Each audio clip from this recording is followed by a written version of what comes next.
Hello guys mga kabakal, so leg day, huwag natin kalimutan at don't skip the leg. Ang inuna ko guys ay yung leg extension, syempre yun ang una natin.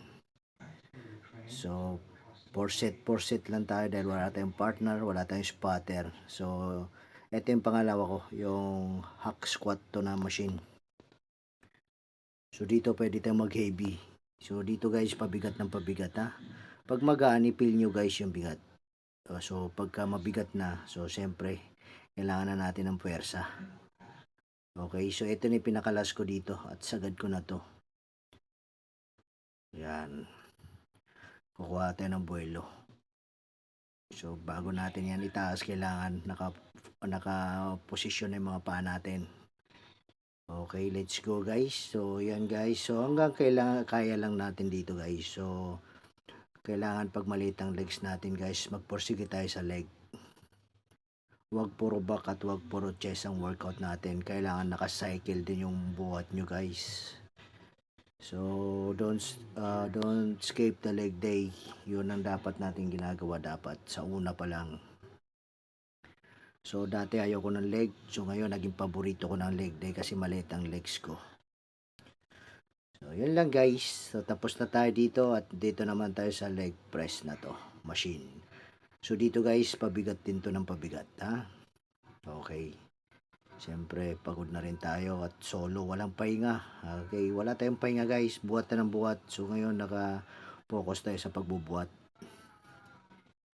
Okay, yun ang ginagawa kong workout. So hindi ako nakipag-usap sa gym, buhat lang ng buhat.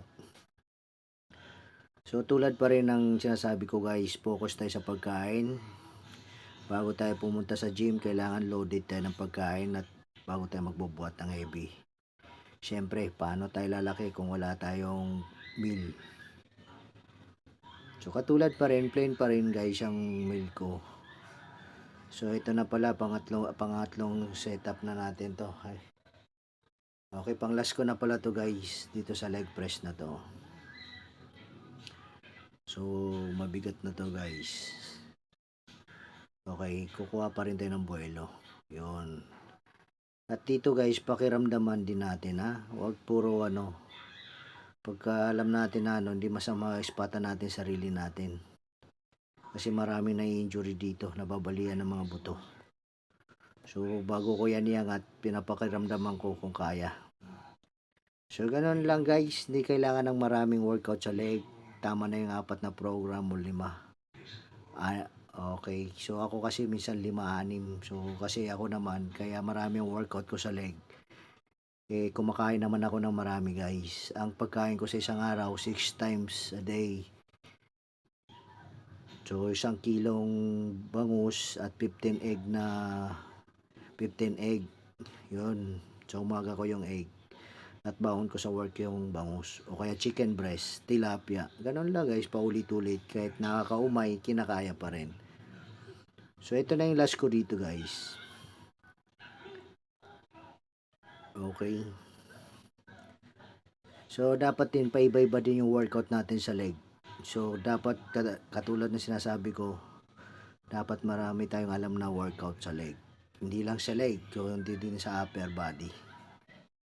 Okay. Para hindi tayo nauumay at iba-iba rin yung siyempre pagkatapos flex natin guys. Yun. Diba, meron umalsa na rin legs natin. At ito na yung last workout ko sa legs guys. Yun. So kahit solo tayo magbuhat, so heavy pa rin guys. Tayo papatinag sa katamaran. O kaya mainit ng panahon, workout pa rin, hard workout guys ang kailangan natin. Importante kasi yun, di ba? Kakaroon na rin siya ng hubog. At ito na yung pinakahuli ko rito. So wala na kasi akong lakas kaya nagsuswing na guys at mabigat na to. So mabigat na kasi to. At hindi natin kailangan i-stretch yung likod natin. Kailangan hap lang. So flex na tayo guys dahil tapos ng workout natin. So mga followers natin, gayahin natin para sa gustong matuto, alam na natin kung ano yung mga workout. So ayan guys, medyo kumakapal na tayo. So nakapokus tayo sa pagkain. Okay? So, maghahabol tayo ngayong taon para makapag-prep tayo at makapaglaro. So, ganun lang guys. Thank you sa mga followers natin. At ingat palagi guys. Yun lang at sa mga tumatangkilik sa atin.